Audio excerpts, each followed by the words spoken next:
बिस्मिल्लाहिर्रहमानिर्रहीम अस्सलामुअलैकुम रहमतुल्लाह। फ़ौज के अंदर अब नई तैनातियों का सिलसिला शुरू हो गया है और पहली जो बड़ी टॉप लेवल की तैनाती अपॉइंटमेंट की गई है, वो की गई है जनरल सैयद आमिर रज़ा की और उन्हें बतौर स्ट्रेटेजिक कमांड डिवीज़न का सरबरा मुकर्रर कर दिया गया है।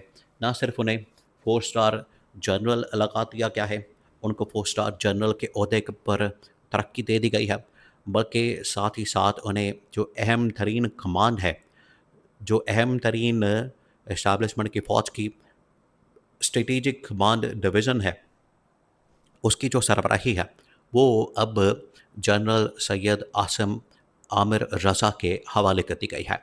और ये डायरेक्टली पहली बड़ी appointment field marshal army chief general Asim Munir की जानिब से की गई है। जब से वो फ़ील्ड मार्शल बने हैं, जब से वो जनरल आसिम बने हैं, जब से वो आर्मी चीफ़ बने हैं।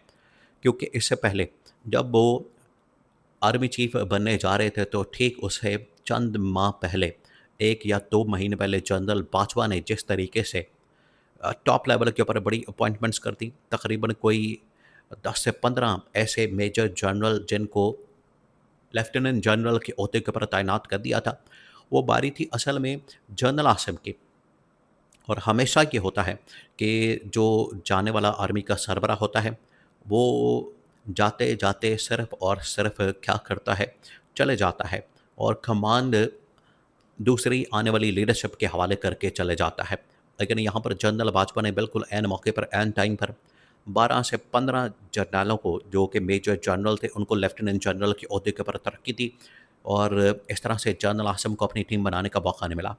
अब उन्होंने अपनी टीम बनाना शुरू कर दी है। अब ये जो टीम बनाई जा रही है जनरल आसिम की जानिब से, इस टीम को बनाने में ना सिर्फ जनरल आसिम ने इस्टेब्लिशमेंट को पैगाम दिया, पूरी की पूरी जो टॉप मिलिट्री कमांड है, उनको पैगाम दिया है, बल्कि जनरल आसिम ने जो मौजूदा गवर्नमेंट है, मौजूदा सेटअप है, मौजूदा निज़ाम है, उनको भी पैगाम दिया है कि आगे आने वाले वक्तों में आपके साथ क्या होने जा रहा है। अब आपने ये जो तैनाती हुई है, अपॉइंटमेंट हुई है, इसका थोड़ा-सा बैकग्राउंड आपने समझना है, उसको ज़हन में रखना है।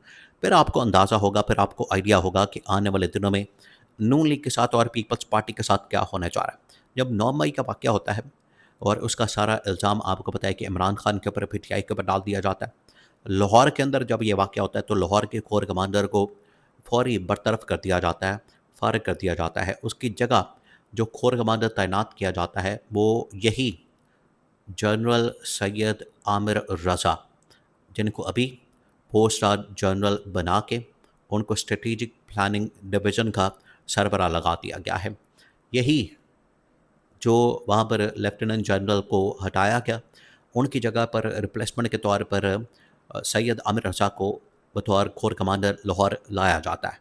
फिर प्लान के मुताबिक जनरल आसिम और मोहसिन नकवी और साथ में ये सैयद आमिर रज़ा प्लान के मुताबिक आगे पूरी ये मामलात को चलाते हैं और वहाँ से फिर पीटीआई को क्रश किया जाता है, इमरान खान को गिरफ़्तार किया जाता है और मुकम्मल फिर मामला उसके बाद बाकी जो कहानी, बाकी जो मामला वो आपके सामने है।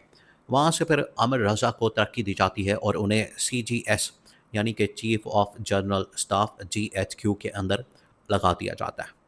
अब जनरल आसिम को पता है कि ये बड़ा ट्रस्टवर्थी आदमी है। जनरल आसिम को पता है कि ये बड़ा ही क्रेडिबल किस्म का आदमी है, एतमाद वाला आदमी है, मेरे साथ चलने वाला आदमी है और जो भी पॉलिसी दी जाएगी उसके मुताबिक काम करने वाला आदमी है, क्योंकि इसने डिलीवर करके दिखाया है।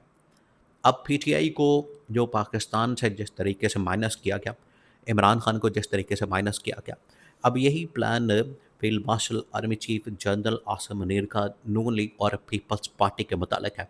अब आपको समझ आई इस अपॉइंटमेंट की, अब आपको समझ आई इस तैनाती की, क्यों जनरल आसिम ने आमिर रज़ा को इस पोजीशन के ऊपर तैनात किया है।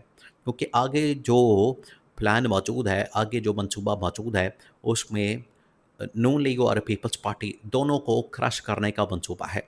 दोनों को मुकम्मल तौर पर माइनस करने का मंसूबा है और इस मकसद के लिए उन्होंने स्ट्रेटेजिक प्लानिंग डिवीज़न का सरबरा लगा दिया है। ये असल में जो पाकिस्तान के अंदर नेशनल कमांड फोर्स है, नेशनल कमांड अथॉरिटी है, जिसके तहत आपके पूरा के पूरा जौहरी प्रोग्राम आता है, ये उसकी सरबराही होती है। और 27वीं तरमीम के बाद ये आपको पता है टॉप मिलिट्री कमांड के अंदर बहुत सारी चेंजेस की गई। तो उसके मुताबिक ये तैनाती हुई। ये तो आप समझें कि एक किस्म की ये खानापुरी है, ये सेरेमोनियल किस्म की पोस्ट है। यहाँ पर आना-जाना, किसी का लगना, किसी को लगाना, ये इतना मायने नहीं रखता। असल में बात ये है कि अब जनरल आसिम ने जब से उनको एक्सटेंशन मिली है 5 साल की, और अब तकरीबन कोई 6 महीने 8 महीने हो चुके हैं जब से उनको एक्सटेंशन मिली है। तो अब उनके पास ये स्टेज आई, लम्हा आया, मौका आया कि उन्होंने अब इसके ऊपर वर्किंग स्टार्ट कर दी है कि अपनी टीम को इस्टेब्लिश किया जाए, अपनी टीम को बनाया जाए।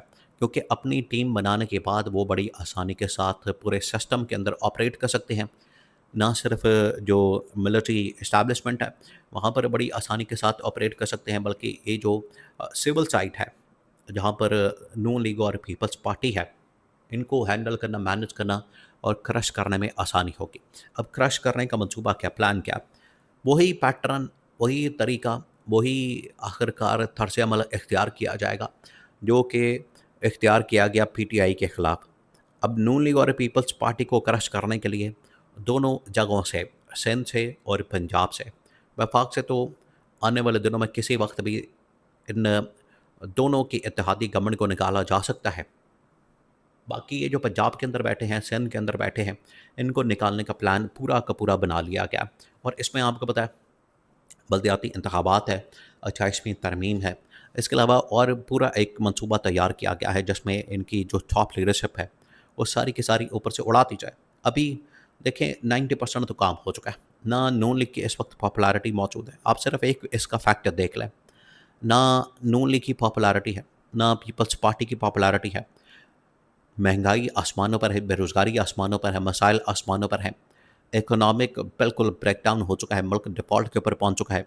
और अवाम इनको जिस तरीके से गालियां देते हैं, वो आप अवाम के अंदर जाके देख लें। तो इस्टेब्लिशमेंट ने 90% काम कर लिया कि इनको अगर निकाला जाए, इनको एक धक्का दिया जाए, इनको अगर फ़ारिग किया जाए, इनकी छुट्टी कराई जाए, तो ये रहने के काबिल नहीं है। ना इनकी खातिर किसी ने निकलना है, ना इनकी खातिर किसी ने एहतजाज करना है, ना इनकी खातिर किसी ने प्रोटेस्ट करना है, ना इनकी खातिर किसी ने कुछ करना है। तो लोगों को पता लग चुका है, लोगों को आइडिया हो चुका है, उन्हें अंदाज़ा है कि इनको निकाल के जो इन्होंने मुल्क का हशर किया, जो इन्होंने हमारे साथ किया, हमने इनको सपोर्ट नहीं करना। इसी वजह से इस्टेब्लिशमेंट ने 90% काम कर लिया। अब सिर्फ ऊपर से इनको निकालना है, और ऊपर से निकालने के लिए ये इसी वजह से अब टीम तैयार की जा रही है। और आने वाले दिनों में अगले 1 से 2 महीने के अंदर मज़ीद लेफ्टिनेंट जनरल्स के ओहदे के बाद तरक्की होनी है, और वहाँ पर फिर पूरी टीम जो जनरल आसिम है तैयार करके मौजूदा हुकूमत के ख़िलाफ़ महाज़ खोल देंगे।